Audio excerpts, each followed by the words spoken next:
Good morning students, welcome to TSN the school.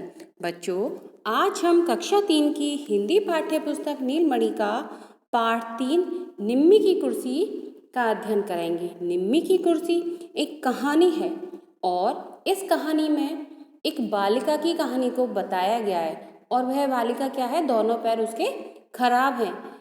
तो कई लोगों को सोचना होता है कि विकलांगता यानी कि किसी अंग का खराब होना इंसान की लाचारी बन जाता है, पर ऐसा नहीं है। यदि उस मनुष्य के जीवन में कुछ सच्चे मित्र आ जाएं जो उसका इस बात का अनुभव ही ना होने दें कि वह विकलांग है या वह कोई कार्य नहीं कर सकती, तो इस कहानी में भी निम्मी नाम की एक लड़की है, उसके दोस्त उसको इस चीज़ का आभास नहीं होने देते हैं, वे हर चीज़ में उसकी सहायता करते हैं। तो बच्चों, यह बात इस कहानी में बताई गई है। एक लड़की थी, उसका नाम निम्मी था। निम्मी की माँ रोज उसे स्कूल छोड़ने जाती थी, फिर वे अपने ऑफिस चली जाती थी। इसमें एक लड़की है, उसका नाम क्या है, निम्मी है। तो जो निम्मी की माँ है वह निम्मी को स्कूल छोड़ने आती थी और उसको स्कूल छोड़कर उसकी जो माँ है वह अपने ऑफिस चली जाती थी। सब बच्चों को निम्मी की एक चीज़ बड़ी अनोखी लगती थी। अनोखी मतलब सबसे अलग लगती थी। निम्मी स्कूल में पहियों वाली कुर्सी पर बैठकर आती थी, क्योंकि निम्मी के दोनों पैर खराब थे, तो उसके लिए एक पहियों वाली कुर्सी, जिसको हम व्हील चेयर बोलते हैं, उसी पर वह रहती थी, उसी से वह स्कूल आती थी। उसकी माँ उसे पहले स्कूल के दरवाजे से अंदर सीढ़ियों तक लाती, फिर सीढ़ियों के साथ बनी फिसल पट्टी से उसे ऊपर बरामदे तक ले आती, फिर उसकी कक्षा में छोड़कर चली जाती थी। जो निम्मी की माँ है, पहले वह स्कूल की जो दरवाजे से उसको सीढ़ियों तक लेके आती, फिर सीढ़ियों के साथ बनी फिसल पट्टी से उसको ऊपर बरामदे तक लेकर आती थी और फिर उसे उसकी कक्षा में छोड़ देती थी। निम्मी उस कुर्सी से कभी नहीं उतरती थी, क्योंकि निम्मी के दोनों पैर खराब थे, वह चल नहीं सकती थी, तो वह हमेशा उस कुर्सी पर रहती थी। जहाँ जाना हो उसी पर बैठे बैठे जाती थी। अब जब उसके दोनों पैर खराब हैं, वह चल नहीं सकती, तो सारा काम उसको उसी कुर्सी पर बैठकर ही करना होता था। जहाँ भी जाना होता था तो उसी कुर्सी पर बैठकर जाना होता था। वह सारे बच्चों के साथ खेल के मैदान में पहुँच जाती, पूरे मैदान में अपनी कुर्सी के साथ चक्कर लगाती, और यदि उसके खेल के मैदान में भी जाना होता तो वह उस कुर्सी के पर बैठे बैठे ही जाती थी और अपनी कुर्सी से चारों तरफ चक्कर लगाती थी और खुश होती थी। निम्मी के दो मित्र थे, उनका नाम मनोज और बबलू थे। मनोज और बबलू नाम के दो लड़के थे जो कि क्या थे, निम्मी के दोस्त थे। कई बार वे ही उसकी कुर्सी पकड़कर उसको मैदान में ले जाते थे। एक दिन मनोज ने कहा, निम्मी, मेरा मन झूला झूलने को कर रहा है, आज झूले पर चलेंगे। जो मनोज और बबलू थे, उनमें से जो मनोज है वो निम्मी को कहता है कि निम्मी, आज मेरा ना झूला झूलने का मन हो रहा है, तो आज हम जहाँ झूले लगे हुए हैं उस जगह पर चलेंगे। निम्मी ने कहा, चलो। तीनों झूले की तरफ चल दिए। झूला मैदान के एक कोने में लगा हुआ था। झूले के आसपास रेत बिछी थी ताकि किसी को चोट ना लग जाए।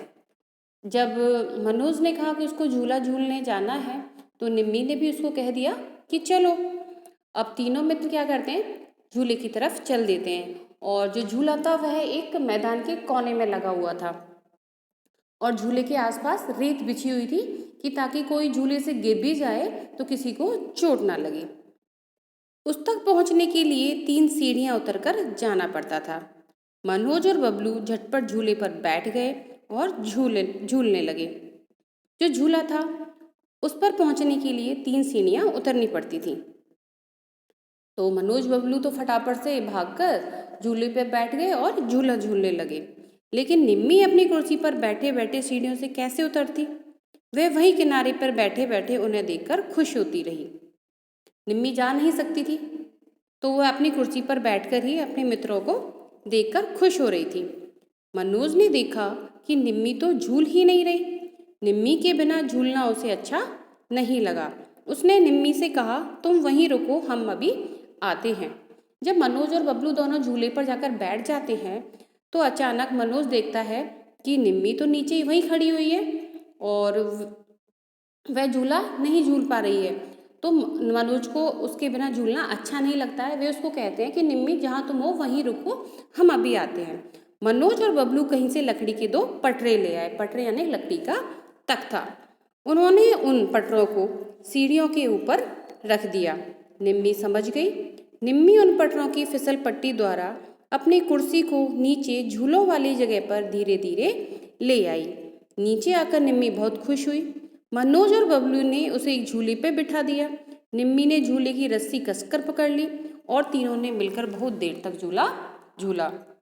फिर बाद में जब मनोज और बबलू निम्मी को कहते हैं कि निम्मी तुम रुको, तो दोनों कहीं से लकड़ी के 2 पटरे लेके आ जाते हैं। पटरे एक तख्ता होता है, चौड़ा लकड़ी का बना हुआ होता है वह।